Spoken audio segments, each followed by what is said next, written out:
선택을 한 것을 알고 있습니다. 저만 믿고 사는 아내한테는 정말 몹쓸 짓을 한 것 같은 기분이 드네요. 제가 어렸을 적 온 가족이 캐나다로 이민을 가게 되었습니다. 집안 사정 때문에 가게 된 것이니 자랑할 만한 일은 아니겠네요. 아무튼 교민이 많이 없는 곳이다 보니 지역까지 상세히 이야기하면 제가 누구인지 알 만한 분들도 있을 것 같아서 혹시 몰라 지역은 비밀로 하겠습니다.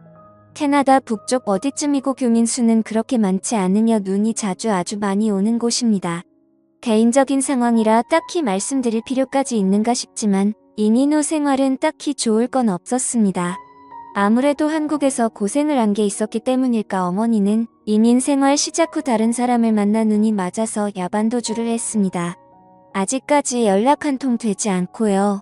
아버지 또한 이렇게 살아서 뭐 하겠냐며 이민 생활에 적응을 못하시고 저를 두고 혼자서 다시 한국으로 들어가 버렸고요.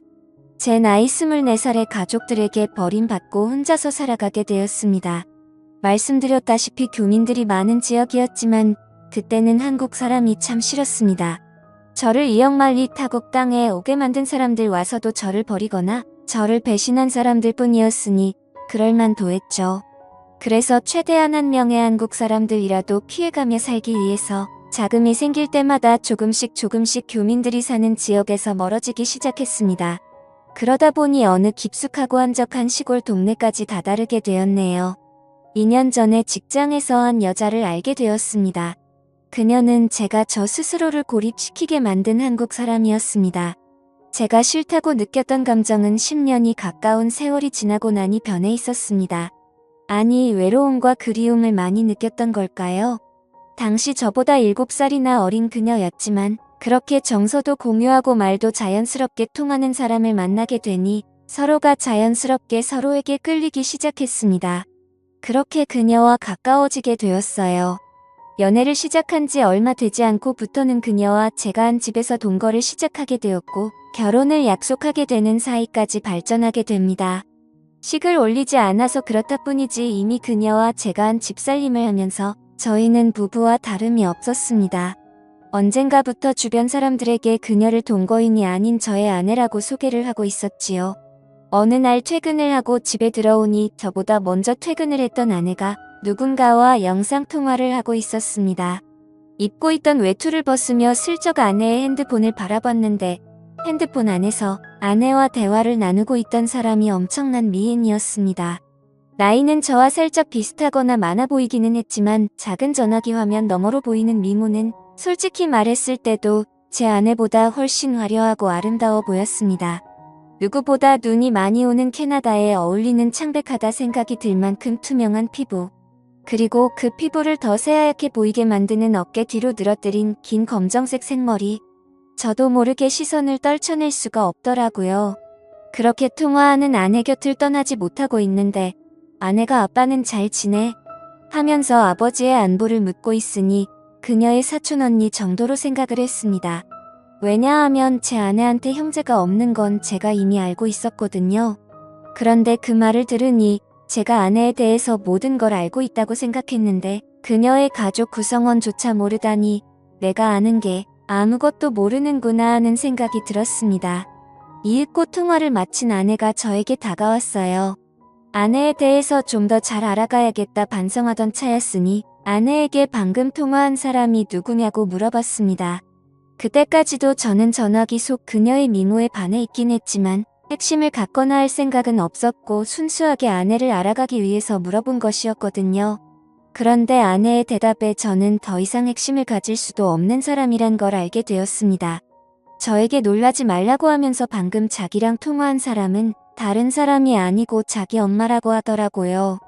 말도 안 되는 소리 하지 말고 똑바로 말하라고 정색을 했습니다. 누가 봐도 젊은 사람이었고 아무리 많이 쳐도 내 또래밖에 안 되는 사람이 어떻게 당신 엄마냐고 한마디 했어요.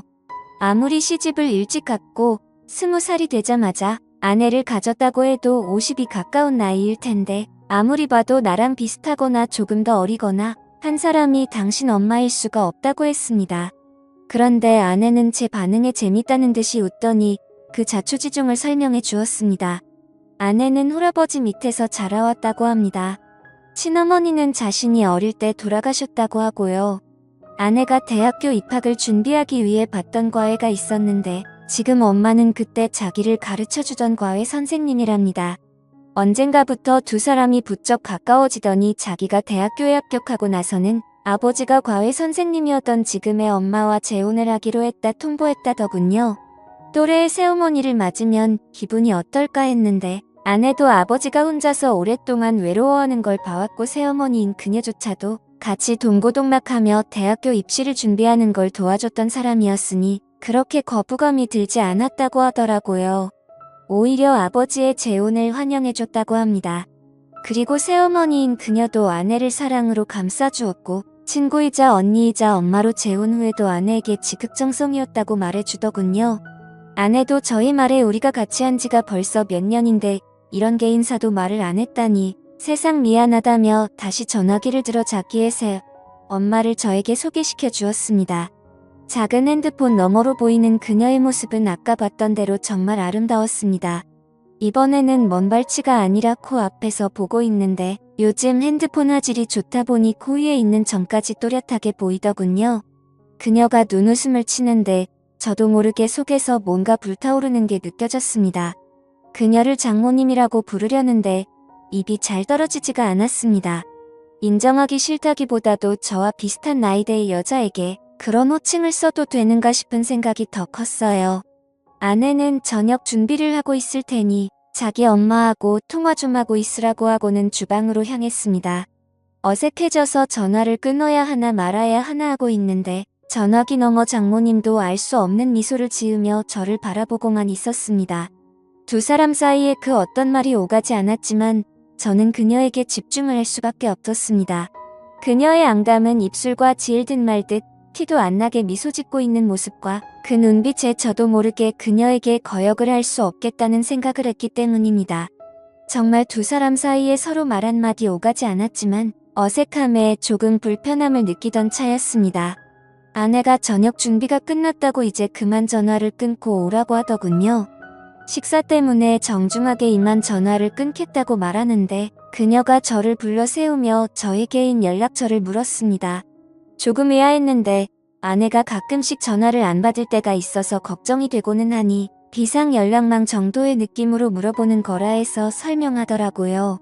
그런데 그날 이후로 부쩍 장모님으로부터 오는 연락이 매일 같이 오기 시작하더군요. 사소한 이야기를 하려고 전화를 했다고 싶을 정도로 사소한 이야기를 하실 때도 있었습니다. 저도 싫지만은 않았기 때문에 그 전화에 대해서 그 어떤 의문도 갖지 않았습니다. 겉으로 보이는 외모 때문인지 저에게 전화를 걸어오는 장모님을 장모님이라고 부를 수가 없었어요. 차라리 누나라고 불렀으면 불렀지 도무지 입이 떨어지질 않더라고요. 그녀도 저를 사위라고 부르는 일은 없었습니다. 하루는 아내가 같이 있는데도 계속 저에게 전화를 걸더군요. 연락을 받으니 또 전화를 끊을 생각을 하질 않아서 부담스러워하고 있는 상황이었습니다. 그래서 어떤 날에는 아예 밖으로 나가 전화를 받기도 했습니다. 왜냐하면 그때쯤부터는 장모님도 아내의 안부를 위해 거는 전화가 아니라 지극히 개인적인 용으로 전화를 걸어 저랑 대화를 나누는 사이가 되어 있었기 때문입니다.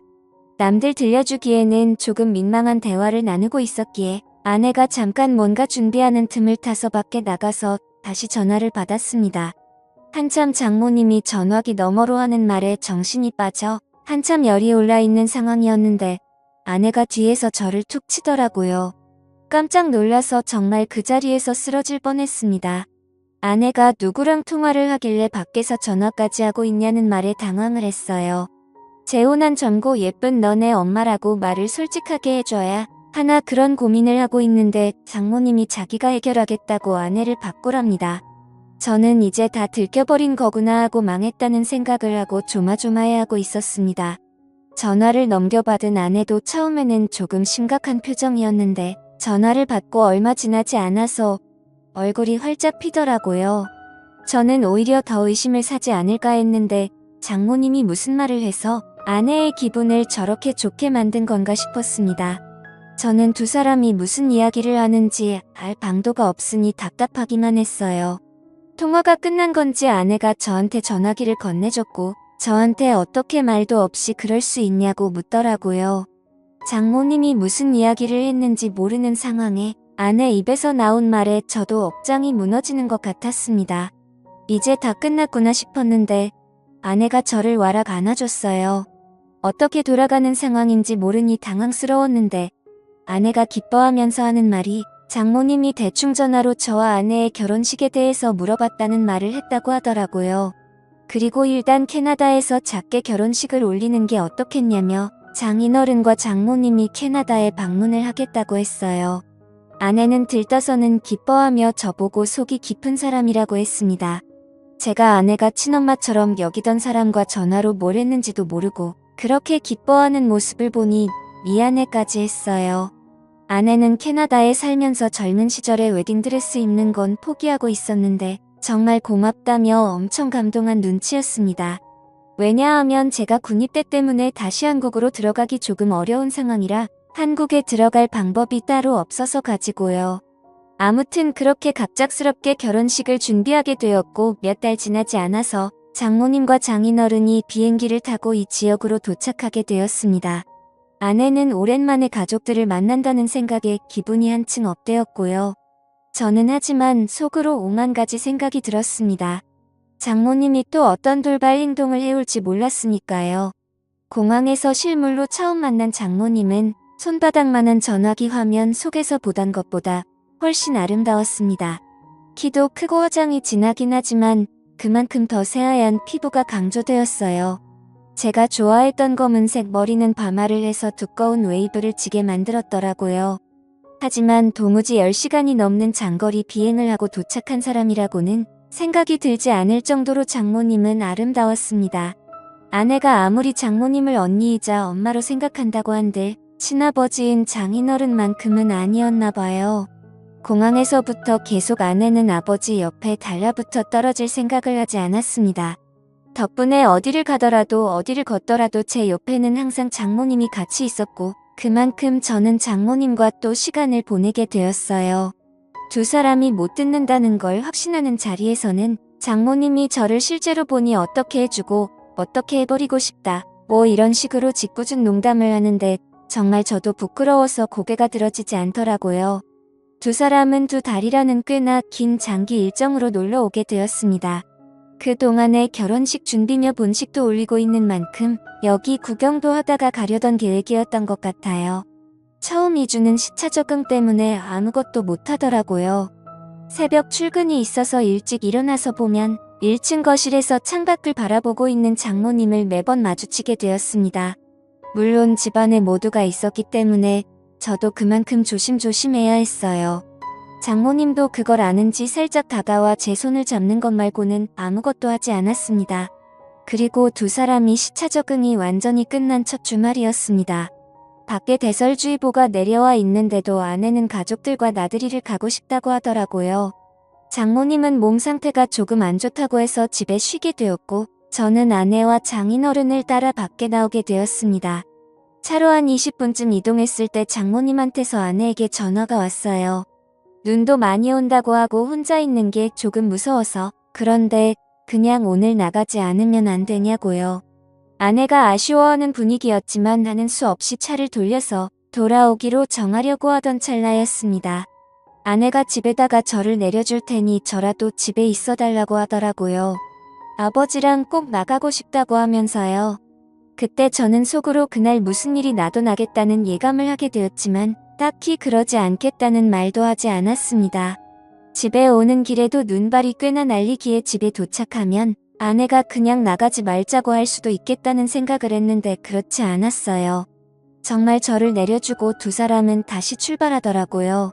솔직히 마음속에는 제가 집에 들어가면 큰일이 나겠다는 생각이 들어서 갈까 말까 많이 망설였습니다.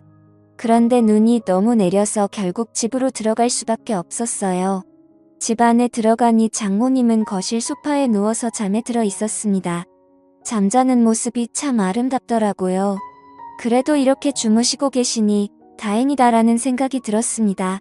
이불을 꺼내와 자고 있는 그녀의 위로 덮어주었고 소파에서 잠든 그녀를 뒤로하고 저도 방에 들어가서 잠을 청했습니다. 한두 시간쯤 잠을 청한 것 같은데 아내한테 전화가 왔어요. 결국 제 예상대로 눈 때문에 갇혀서 이틀 정도는 오도 가도 못하게 되었다는 소식을 전하더라고요. 저는 그 말을 들었을 때 이미 모든 걸 포기해버렸습니다. 이틀이라는 긴 시간은 제가 제 의지로 저를 다스릴 수 있는 시간이 아니라고 생각을 했어요. 그 길로 저는 거실로 나가 잠든 장모님을 깨웠습니다. 사정을 설명하고 그래서 우리는 이틀 동안 단둘이 이 집에서 지내게 되었다고요. 잠에서 덜 깬 장모님은 저를 보고 슬쩍 웃더라고요. 이제서야 방해꾼이 없어졌다는 말을 하고서는 말이죠. 사실 장모님은 제가 어떻게든 기회를 만들 줄 알았는데 그러지 않아서 답답했다고 하더라고요. 오늘 짧게나마 같이 있게 된 줄 알았더니 이렇게 길게 같이 있게 될 줄은 몰랐다고 하면서요. 저도 이 상황을 기대하기는 했지만 그렇다고 마냥 이 상황을 즐길 수는 없었습니다. 저 때문에 결혼식까지 포기했던 아내 생각을 하면서 아내에게 죄책감 또한 가지고 있었기 때문에요. 그래서 제 옆에 너무 가까이 붙는 그녀에게 너무 가까이 서 계신 것 아닌가요? 라고 말을 했더니 그녀가 제 입을 틀어막으며 오늘만큼은 장모님이 아니라 그냥 누나가 하고 싶다고 누나라고 불러달라고 하더라고요. 그날 장인어른이 집에 들어온 건 예상했던 이틀보다 빠른 다음 날이었습니다. 문이 열리는 소리에 정말 쏜살같이 재빠르게 제 방으로 뛰어서 도망을 가버렸죠. 장인어른이나 아내는 당연히 장모님과 저 사이에 그런 일이 있었을 거라고 생각하지는 않은 눈치였습니다. 두 사람 다 그냥 눈이 얼마나 왔는지만 이야기하지 저와 장모님이 둘이서 집에서 뭐 했는지는 관심도 없었으니까요. 장모님은 그날 저를 따로 불러내서 또 폭설이 오지 않는다면 어제의 일은 가족들을 위해 우리만 간직하자고 말을 해왔습니다. 그렇게 정말 거짓말같이 더 이상 눈은 내리지 않았고 예정대로 집 근처에 있는 성당에서 두 분의 축하 속에 아내와 저는 결혼식을 올렸지요. 저는 아내에게 비밀을 간직한 채 결혼 생활을 이어가고 있습니다. 장모님은 귀국한 날 이후로 저에게 개인적으로 연락하는 일이 많이 줄어든 상태입니다. 한 번은 장모님과 영상통화를 하고 있을 때 제가 귀국 얘기라도 하면 장모님이 우리 서희가 보고 싶다면서 자기는 캐나다에서 눈이 많이 오던 그날이 아직도 기억이 난다고 하십니다. 저는 그때마다 등 줄기에 식은 땀이 흘러내리기는 하지만 아내는 정말 그때 눈 많이 왔다며 맞장구만 쳐주고 있고요. 아내에게 이런 걸 숨긴 채 제가 과연 행복한 결혼 생활을 이어갈 수 있을지는 잘 모르겠습니다. 저도 가끔씩 장모님이 보고 싶을 때가 있거든요. 그래도 이겨내고 한번 살아보려고 합니다. 감사합니다.